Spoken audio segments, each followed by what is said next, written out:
So in the UFC, we hear all the times that fighters will pop for a certain substance in their system. The most notable being TJ Dillashaw, John Jones, and even Anderson Silva. But it seems like the UFC might play favorites every now and then. USADA might have their favorite fighters who they don't want to expose for popping for steroids. And today in this video, I'm going to go through the entirety of the USADA list and find fighters who may be champions today that have popped for roids in the past that you might not even know pop for roids in the past. Now, obviously in this video, I'm not going to include everything because some fighters have popped for like the devil's lettuce. They have popped for IVs. So I want to keep this as strict as possible and not include some of these iffy suspensions or iffy pops that some of these fighters have had. We're going to strictly go with anabolic steroids or something similar to that, whatever that might be. But without further ado,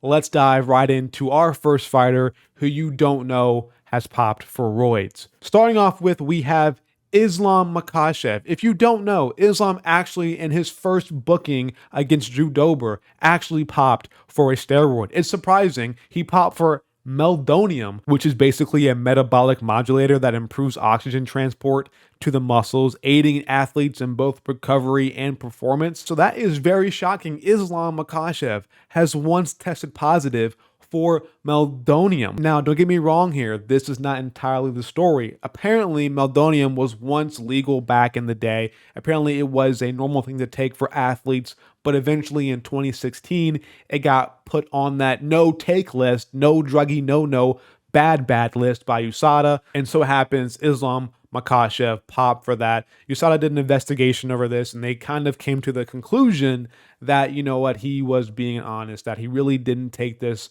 to enhance himself, and that since he took the test without fail or negligence, they were not going to acknowledge this and offer him a suspension. They even took him off the USADA website. I'm being honest with you here. If you look here, it says name removed, meldonium, no fault. That is Islam Makhachev right there. They took him off. They don't want anything to lead back to him taking any sort of substance. I can almost guarantee you, if they said that Islam popped for roids tomorrow, let's say he tested positive for an anabolic steroid, the UFC would definitely say that this was his first ever offense, and they would never ever acknowledge the meldonium that has happened in the past. But to me, it seems like it's kind of an iffy situation. This is probably why USADA got fired in the first place, why they didn't renew their contract with the UFC, because it seemed like they kind of half-assed and they kind of messed over the fighters. If this entire time Islam never had anything wrong in his system and they kind of let out a huge story about him popping, that kind of ruins his reputation. Luckily, they made amends for it, but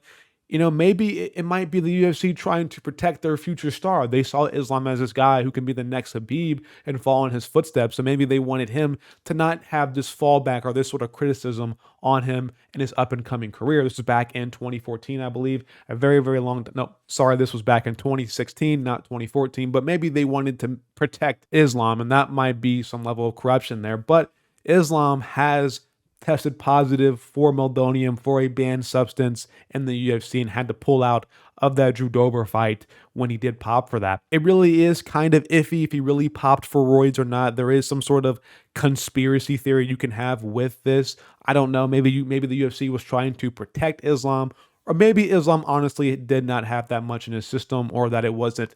Maybe USADA messed up or something like that. I don't know. But moving on, up next to a guy you definitely didn't know. He actually owned it. He owned it taking roids, that he knew that he was taking roids and that he messed up, and that is Brian Ortega. He was suspended by USADA in 2014 for knowingly is a big word and a key word in here, knowingly using anabolic steroids in preparation for his UFC debut over Mike De La Torre. So yeah, the funny part about this is that Ortega literally spawned camped roids in his UFC debut. He came into this wanting to win, wanting to certify his career, and he wanted to take some anabolic steroids to make sure he won his fight, which he did win, and he knowingly did it, knowingly admitted to it. He was suspended by the UFC or by USADA for 9 months. And then if you didn't know, he went on to complain in an interview about how he was so broke after his 9-month suspension.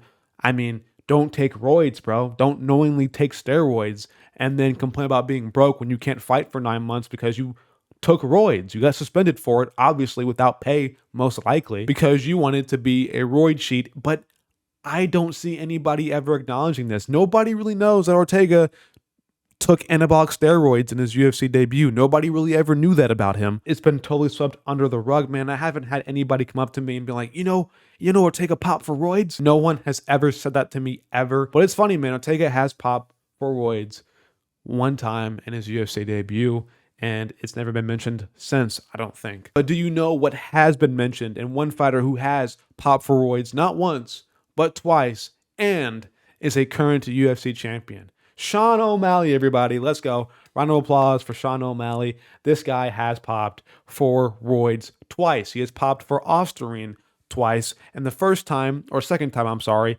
he got suspended for, I believe, 6 months. It's on the USADA sanctions. I'll find it real quick. Back in 2019, he received a 6-month suspension. And then in 2020, he received another 6-month suspension for testing positive, again, for Ostarine, which led him to be out for 2 years. There was some controversy around this. O'Malley even came out himself and even thanked USADA, saying, thank you. You know what? That 2 years off made me unbeatable. It made me a demon of a man. It made me pretty much a UFC champion. So yeah, that 2 years off for O'Malley kind of did help him out. He did test positive for Ostarine. There was some debate about it. It was out of competition. It wasn't in competition. And his second violation was kind of treated as a single violation because the concentration of Ostarine was the same in his urine samples. I don't know what that means. I think it means that he basically tested positive for the same amount of Ostarine that he did before. But I guess Ostarine isn't that bad. It's only a SARM, guys. But if you don't know anything about SARMs, if you're not in the fitness community, basically a SARM makes you not natty anymore. You're considered not natty if you take a SARM. SARMs are not natural. They don't preserve your natty status. If you take a SARM, you are not natural anymore. And I think it's perfectly fine for the UFC or for USADA to ban these things because SARMs are dangerous, man. They crash your testosterone, man. They're really bad for you. Don't take SARMs. And in all honesty, don't take roids in general. Go see a doctor. If you need something, they'll prescribe it to you. All right. But I wanted to end this video off on a very, very funny one and a guy who you really probably don't know at all that popped for roids. This guy is really under the radar, and I just now figured out that he popped for something. A guy in my chat actually suggested this to me, and I was like, what? He popped for roids? No way. Looked it up on Google, and guess what? First thing that popped up was him giving an apology for popping for roids. That is Marvin Vettori. In his Instagram video, he said it was a banned substance. So I was like, what do you mean? So I went into USADA sanctions and found it, saw his name. It was, guess what?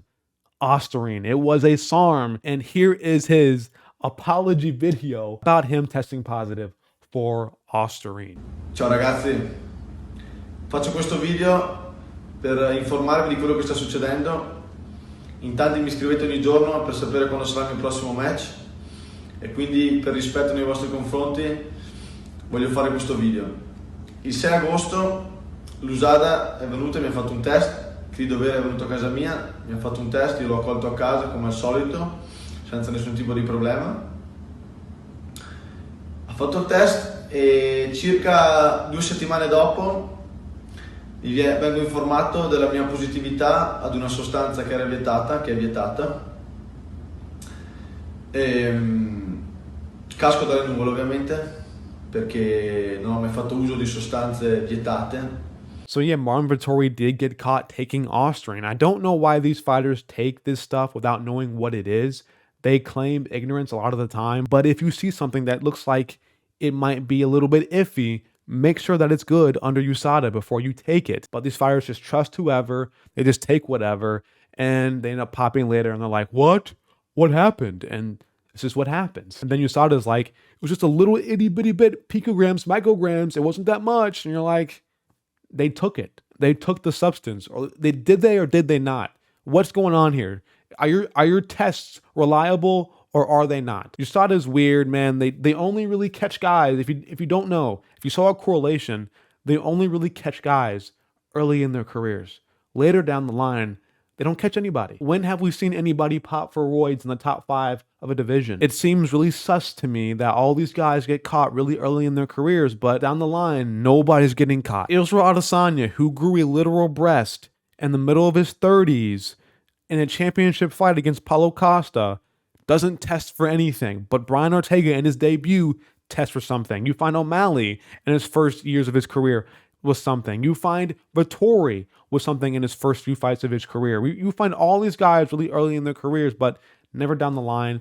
And when you do find somebody down the line, the UFC, like John Jones, the UFC is quickly to try to negate that or really make up for it very quickly. Besides one person, and that's TJ Dillashaw, which is a whole different story in itself. Everybody trashes on his legacy, denounces it. They don't even acknowledge Dillashaw's legacy anymore. They completely throw it out the window. But John Jones is fine. John Jones is fine. I don't know. It's a very weird world that we live in, but it is what it is. This was fighters who have popped for roids that you probably didn't know about, guys. I'm out of here. I'll see you guys later. Like, subscribe, and hit that bell icon for notifications so you get notified every single time that I post a video. I'm out of here. Peace.